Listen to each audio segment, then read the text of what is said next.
How are you? This is Vince from Bends Stainless.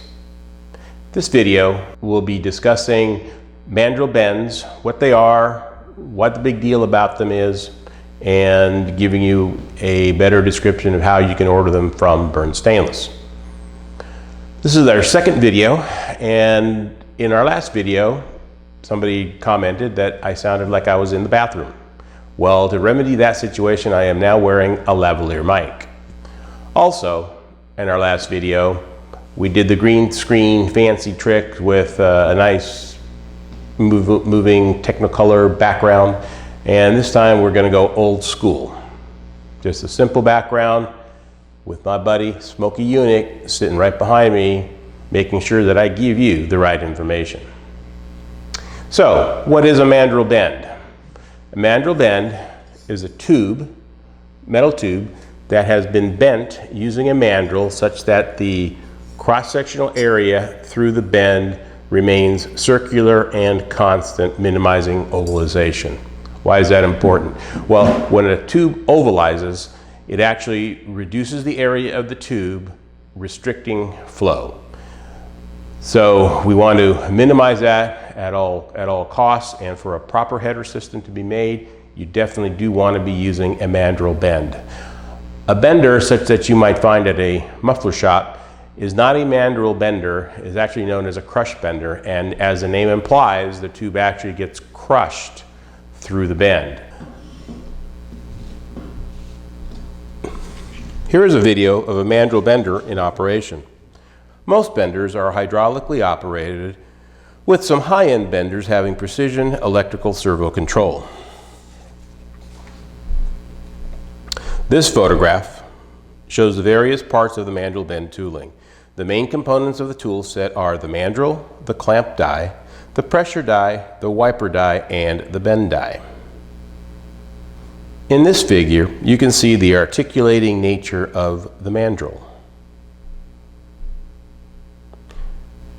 In this animation, we can see the process for bending the tube. The tube is slid over the mandrel and is clamped against the wiper die and the bend die by the clamp and pressure dies.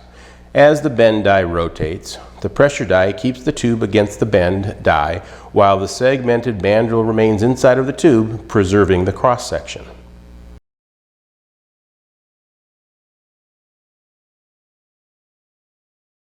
With any machinery, the key to getting a good bend is having good tooling, a good machine, and a good operator. All of these things do not come cheap.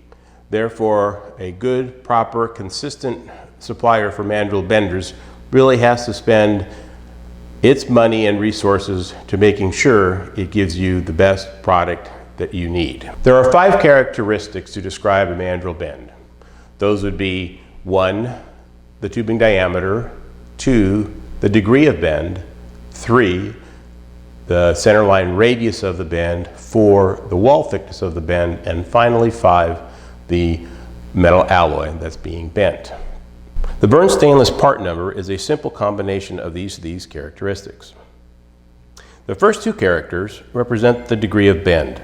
We stock 15 degree, 45 degree, 90 degree, and 180 degree bends in many combinations. The bend angle shown in this diagram is the number of degrees that the tube is bent. Here are samples of each of the bends. The next 3 characters represent the tubing outside diameter in hundredths of an inch. For example, 100 represents 1 inch OD tubing, 250 would represent 2.5 inch tubing, and 300 would be 3 inch tubing. It gets a little tricky for the 1/8 tube sizes, with 163 representing 1 inch and 5/8, and 238 representing 2 3/8. The centerline radius, also known as the CLR, is a measure of how tight the bend is bent. It actually represents the radius of a circle that would go through the center line of the bend. A small CLR would indicate a tight bend, while a larger CLR would represent a wider bend. We express the bend in tenths of an inch.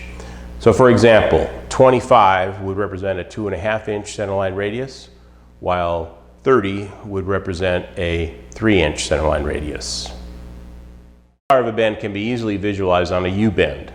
As we take the U-bend, the centerline radius would be the distance between the two center lines of the bent tubes divided by 2. Another bend is a little less obvious, but in this series of illustrations, you can see that for varying degree angles of bend, we have the same centerline bend radius. Note here is that it's very difficult to bend tight bends, as you might imagine. Typically, the tightest bends that can be achieved with a mandrel bender are what we call 1D bends, or bends that have the CLR equal to the outside diameter of the tube. There are instances of tighter bends, but those are very difficult and the tooling becomes very expensive in those cases.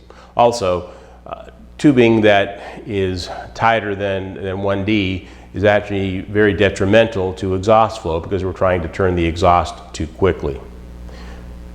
We do sell 1D bends in various sizes, and we try to recommend that these only be used when necessary because, again, it does impede the exhaust flow to try to turn the exhaust that quickly.